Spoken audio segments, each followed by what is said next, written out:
I remember in my undergrad being so anxious around Okay, public I thought you were speaking going to that I say would. underwear. Sorry, when you said undergrad. Right in my head, I was like, That's what a is she whole going to say other about fear. underwear? What? Okay, sorry. It's a whole Sorry. other fear.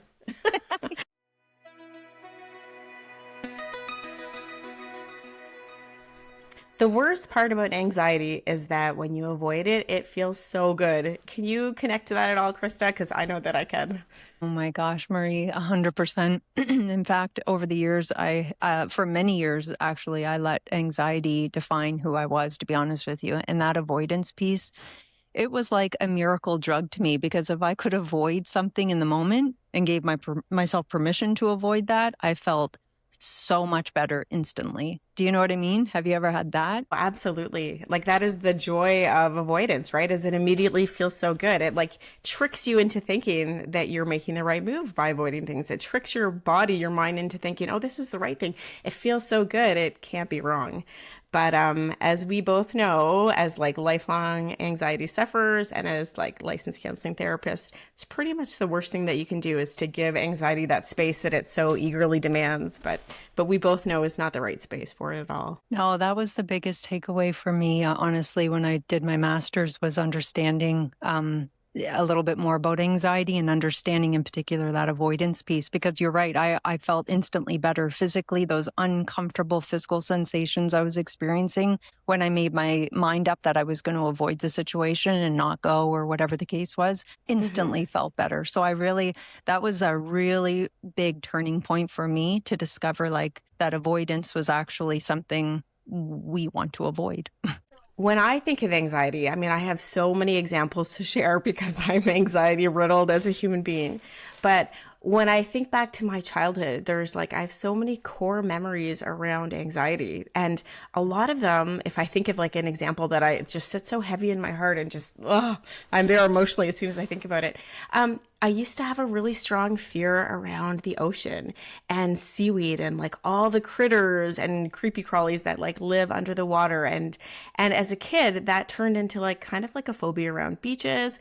I very vividly remember my dad having to like lug me over the seaweed. Like I was fine in the Oh. water once we could get over the seaweed part. There was something psychological about being able to see all the like things I can't see, right? So yeah, so I remember as a kid having such strong anxieties around swimming and the ocean and all of that sort of stuff. And it led to a lot of avoidance, right? So I remember going to so many beaches as a kid and seeing everybody like joyful and laughing and playing beach games and in the water and swimming. And I like was so disconnected from that because I really was so terrified of the seaweed and what that potentially could mean, what was under the water. So it really stopped me from being able to enjoy beach time and family time and all of that stuff and like become a good swimmer and just feel that body confidence that comes with being at the beach and all of that stuff too.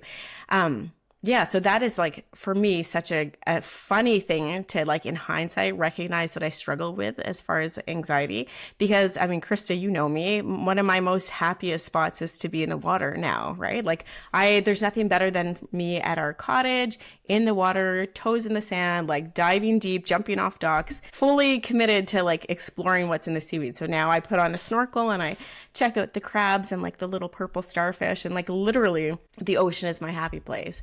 Even to the point where I do like mindfulness techniques where if I'm like in a stressful moment in the middle of my busy, chaotic workday, you'll catch me oftentimes like eyes closed, deep breathing, and in my mind, I'm in the ocean. And so for a long time, I avoided going into the water. I avoided all of that. But yeah, one thing that we want to talk about today is that cycle of avoidance and how to work through that then lets you potentially find happy places and in places that used to be really riddled with anxiety for you. That's mind-blowing to me. I had no idea that you were afraid of the ocean because the only Marie that I know is the one that couldn't get enough of the water. So like I actually was surprised about that when we went away last summer. That was something I observed. I was like, geez, she really loves the water because you were constantly mentioning, let's go in the water, let's go in the water. And sometimes you just go down by yourself. So I think that's really great example actually of, I guess, using anxiety and how it defined you for so many years. And then here you are today. I mean, you can't get enough. Well, to your point, it's your happy place, right? Yeah. So welcome everyone to Take Back Today. I'm Krista. This is Marie, and we're both lifelong educators and licensed counseling therapists. And today we are going to talk about the cycle of avoidance, which describes what happens to us when we choose to avoid our anxieties. In episode 1, I talked about my fear of driving on the highway, right? So I that's why I relate so much to that avoidance piece, because when I made my mind up to like, no, I'm not doing that today, instantly felt better. But you see how that it really defined my day to day. And it really, I can see now how avoidance, while felt good in the moment, actually caused a lot of damage in the end, honestly, because it affected my day to day. I missed out on a lot of things, and I wasn't empowering myself either. So there was that too, right? For sure. Yeah. And if you hadn't picked up on this, this is a topic that Krista and I feel so strongly about on such a personal level, because we have both struggled with anxiety and in some ways still continue to. And so for both of us as therapists, it was such an epiphany moment when we figured out the cycle of avoidance and had that empowerment moment of like, whoa, that is what's happening with my brain. Like, this is actually like a moment for change, right? If you can figure out what's happening in your brain, you can figure out where you are in that cycle of avoidance, you can really sort of take your power back. And so when Chris and I sat to think of all the different tidbits and things that we'd like to share on Take Back Today, for both of us, this was such a high priority one, because it really is a game changer and a life changer. So it really is. Yeah. Yeah. So to first understand the cycle of avoidance and anxiety, it is really important kind of to know, just like very intro 101, how your brain works. And so when we think of anxiety, there's like three pieces of our brain, three parts of our brain that are really important to like puzzle piece together to figure out how it all works. So the first part is here. It's your prefrontal cortex. When I talk about it with youth and teens, we often just call it the PFC. And that is like the logical, thoughtful, like decision-making, like smooth, calm operator part of your brain. And ideally, your PFC, your prefrontal cortex, is the part of your brain that is ideally always in control, because it is a great decision maker. It keeps you calm. It keeps you steady. It is like you at your very best, right? It assesses the situation. It makes logical decisions. It like leads you towards all things good. So ideally, we have our PFC in control at all times. But there are other two parts of our brains that kind of interact with the PFC in different ways. So when we think of anxiety, we often think about this tricky little piece of our brain called the amygdala, which I sometimes think of as like the brain ninja. So when we go back to like reptilian times, or like ages and ages ago, our ancestors long, long ago, the amygdala had a really great purpose. So it was the part of our brain that kept us safe. It's always looking for danger. It's looking for threats. It's like on high alert at all times to make sure that we are okay. So that's our little brain ninja ready to attack and pounce. So like historically, great. If there was like a, I don't know, tiger or like something attacking us, like a neighboring village, right? Like we need to keep ourselves safe. So like that makes perfect sense. But in today's world, we don't always have that same immediate risk and threat.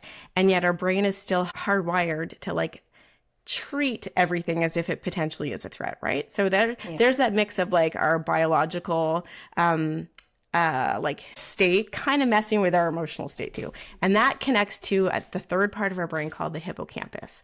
So has nothing to do with hippos. I'm sorry. I wish I always have this little visual of a cute little hippo with this, but it's nothing at all to do with it. Well, I'm so the hippocampus is kind of like a photo album or like a file sorter. It stores your emotional memories and it keeps them all together. And the emotional part is the impactful part, because it stores your memories based on like the oomph of the emotions connected to them. So for example, when I think of like my tiptoeing into the ocean with that mega fear of seaweed, the emotional memories that I have of the beach initially were like, ooh, gross, scary. What is this mystery stuff in my toes? That's not a safe space. That's a threat. Get me out of here. Right.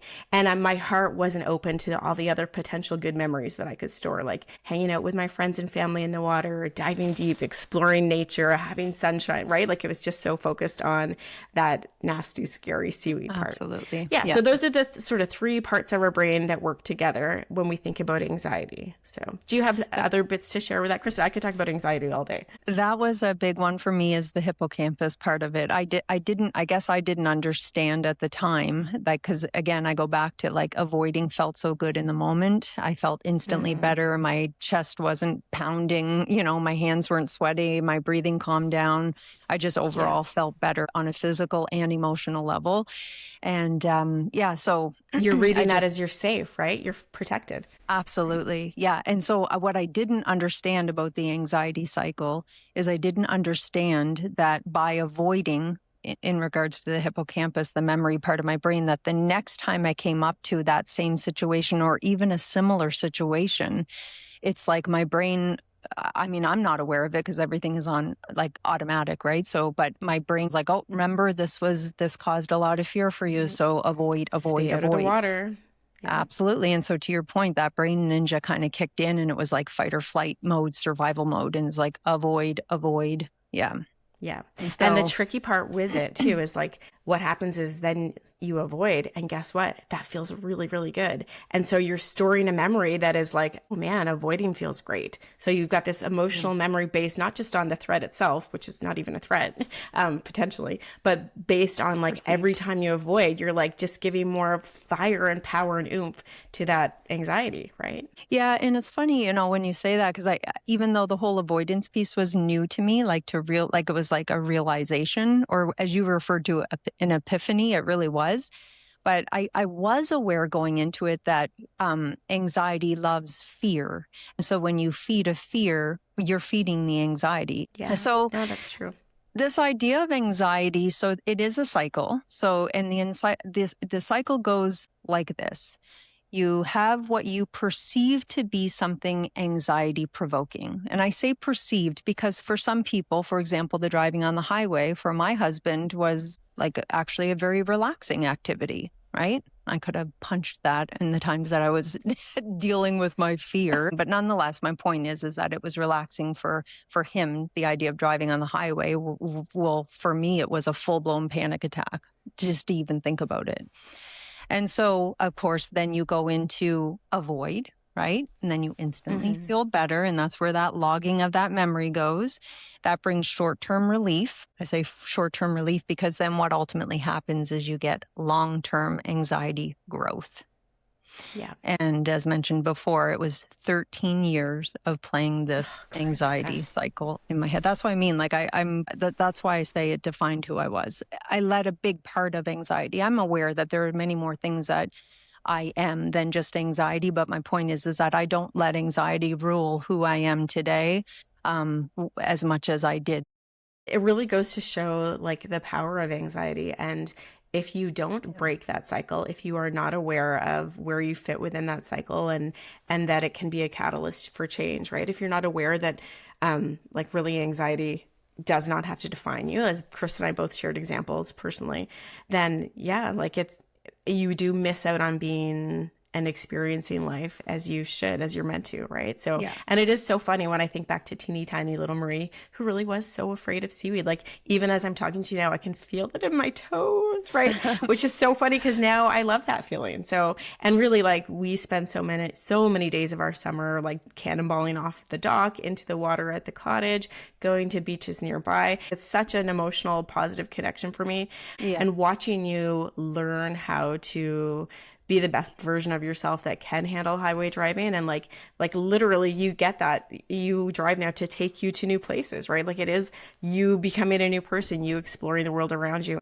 The cool thing is, I will say the 13 years that I spent letting anxiety define who I was in regards to the fear of driving on the highway, believe it or not, when I started addressing the avoidance piece of it, I want to talk to you about a little bit about that because it's not like the avoidance piece in that it's instant and that it feels like a miracle drug and you instantly feel better. You actually have to experience the discomfort. Somebody I spoke to years ago, I love this. She said, finding the bless in the mess. And I really liked that. Yeah. That one has stuck with me too. For sure. So like sitting in discomfort, right? So the first time your toes touched the seaweed, the first time I got on the highway behind the steering wheel and felt the physical sensations, but had to sit in that discomfort.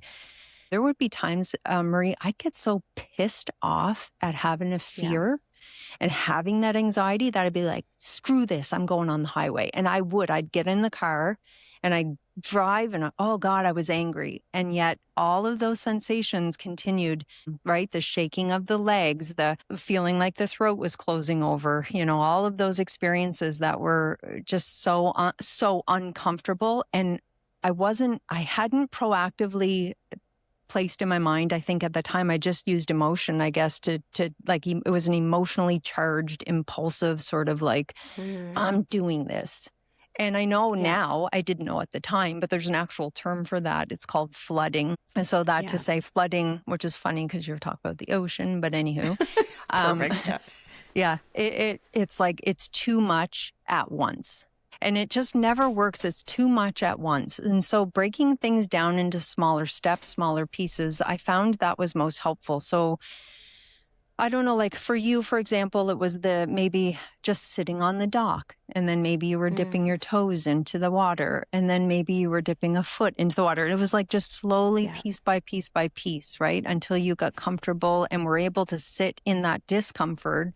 And the other thing is, it's not just about sitting in discomfort and that's that. It's about sitting in discomfort, like passing the transport truck, but then implementing something in the moment as well. So again, distraction techniques. So it could be singing, or you could do breathing techniques where you're practicing some nice deep breathing. Or the tapping, which maybe we could talk about in another episode. I could give you some good ideas. There's so many strategies to share. Yeah. It's kind and of whatever everyone has works such a for you. personal list of strategies that they connect with, right? And strategies you'll try today maybe won't work tomorrow, but in a week's time they will, right? Like you just have to be open to that experience. But I think like our big sort of takeaway today is that idea of like recognizing the discomfort, recognizing most likely it's your brain ninja in overdrive for a perceived threat that you actually are capable of handling, as Krista shared with the equation. And I guess it's that idea of like using that discomfort as a catalyst for empowerment. So that discomfort really is your body telling you, what are we going to do here? And then that's your moment to step in and say, wait, I got this, right? Like I know what we're going to do. I think, okay, I'm thinking of an example right now. I'm thinking of social anxiety, something where you might be afraid to be around people. And maybe it's not so bad that you can't leave your house, but the idea of, say, going to the mall and eating lunch in a food court is like, whoa, forget it. That's my 10. That's my full-blown panic attack. So if it's, let's say social anxiety is talking with a stranger, that could be like you're comfortable talking with your friends or family members, but the idea of talking with a stranger is not something that you're comfortable with. When I order out, I tend to do skip dishes, or I tend to Uber Eats or something like that. So everything's done on a platform. I don't have to converse with a human being. I don't have to be afraid that I'm going to have awkward answers or not know how to answer them if they ask me a question. So what I would recommend as a small step is to actually, you're going to eat out one night and order in. And so write out what it is that you're going to say. Like, hi there, I'd like to order a small pizza with mushrooms and, whatever it is, right? So actually like write it out, then call that place, that pizza place, we'll stay with pizza, call that pizza place. And then when they answer, you have it right in front of you and you're literally just reading it. Then you say, thank you, you hang up, your food is on the way in 20 minutes, whatever it is. And then you can be proud of yourself that you actually had a human to human interaction. It was one person and you did it, right? Amazing. Yeah. That's a small step. So if you're finding this conversation useful and helpful, please hit the like and subscribe button below. That way you'll be notified when new episodes are released too. And Chris and I have lots of plans for upcoming episodes to share.